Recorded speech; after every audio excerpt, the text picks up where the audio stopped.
The stately homes of England, how beautiful they stand, amid their tall ancestral trees o'er all this pleasant land. But what they say today is this: the stately homes of England, how lucrative they stand. But if they were not lucrative, or at least helping to pay their way, many of them would not be standing at all. In these days of high taxation, it is becoming increasingly impossible for one man and his family to live solvent amid his ancestral splendors. So the stately home has had to become the public show.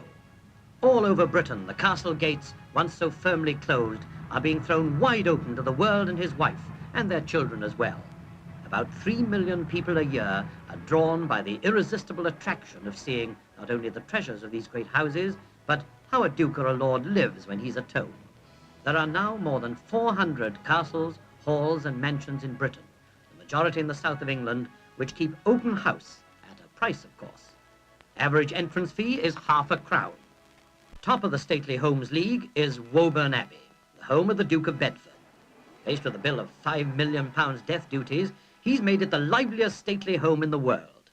The great staterooms include the magnificent bedroom used by Queen Victoria, with a bed once occupied by Charles I and Queen Henrietta Maria.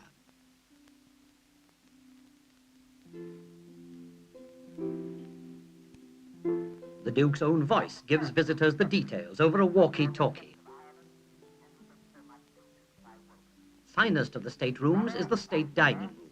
The commentary points out that this is not the way the family dines every day. The centerpiece is the Ascot Gold Cup of 1846, and the table is laid with a priceless Sèvres service made in 1770. Women visitors are apt to say, "Well, I wouldn't like the job of washing up that lot."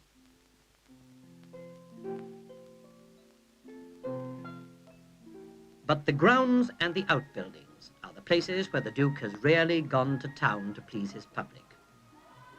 No wonder, with all these attractions, that he gets over 430,000 visitors a year. There's even a stagecoach to recapture the joys of an age when parks meant open spaces.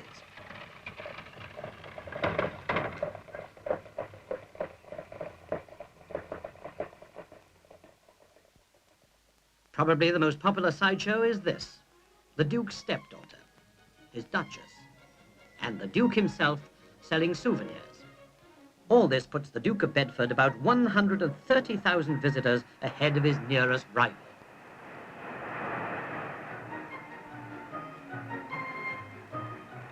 On the edge of the New Forest is the home of Lord Montague of Beaulieu.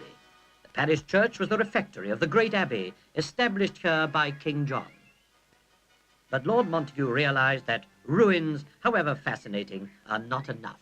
What brings the crowds to Beaulieu is mainly the famous Motor Museum, with its unique collection of veteran and vintage cars.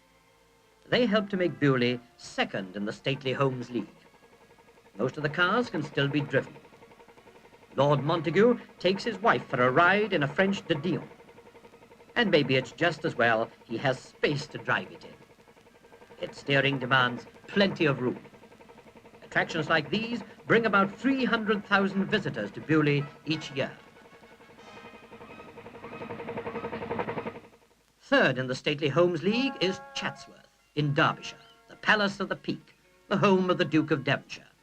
He gets about 250,000 visitors a year. These particular visitors were no doubt interested in the statues. But among the greatest attractions of Chatsworth are its glorious gardens. This long water, called the Canal Pond, mirrors the south front of the house. The Grand Cascade, a masterpiece of the 18th century, was built by the first Duke of Devonshire. The Emperor Fountain, capable of throwing a jet nearly 300 feet, the second highest fountain in the world. Lovely gardens are also part of the attraction of Luton Hoo, about 30 miles north of London. Luton Hoo is a place of history. The estate goes back to the 13th century. Hoo is a Saxon word, meaning the spur of a hill. The most famous owner in the past was Lord Bute, Prime Minister of George III. Now Luton Hoo is the home of Sir Harold and Lady Zia Werner. It was Sir Harold's father, Sir Julius Werner, who created the Werner collection of pictures by old masters and of fine jewellery that has made Luton Hoo one of the great treasure houses of Britain. The pride of the collection is the priceless jewelled pieces created by Peter Carl Fabergé, who was court jeweller to the last two Tsars of Russia.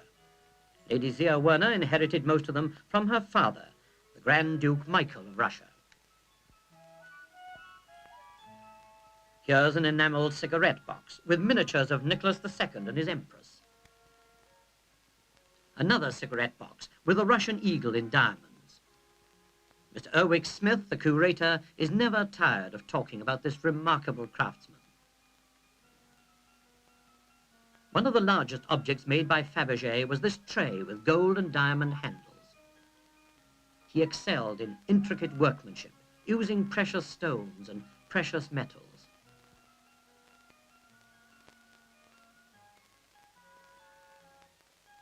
And he delighted in creating figures of animals out of rare stone. The elephant in the centre has a howdah of enamel and diamonds.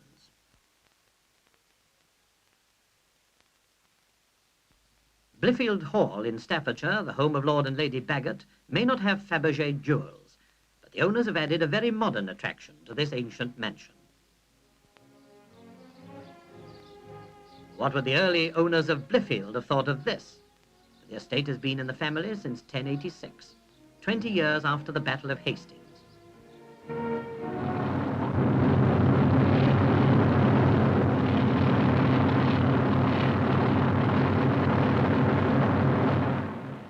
Lord Bagot's ancestors never saw Bliffield Hall from this angle.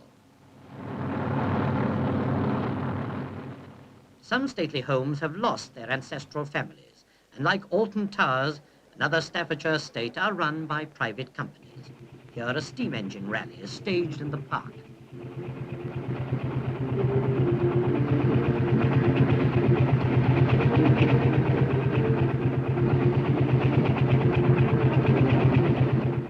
But whatever way he does it, the owner of the stately home of today has to make it pay if he is to preserve it and live in it.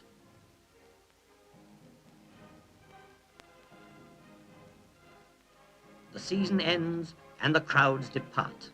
Some owners, such as the Duke of Bedford, keep the house itself open on Sundays all through the winter.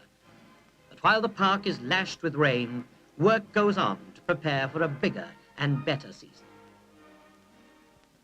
When it starts, the public in its millions will again come pouring through the gates.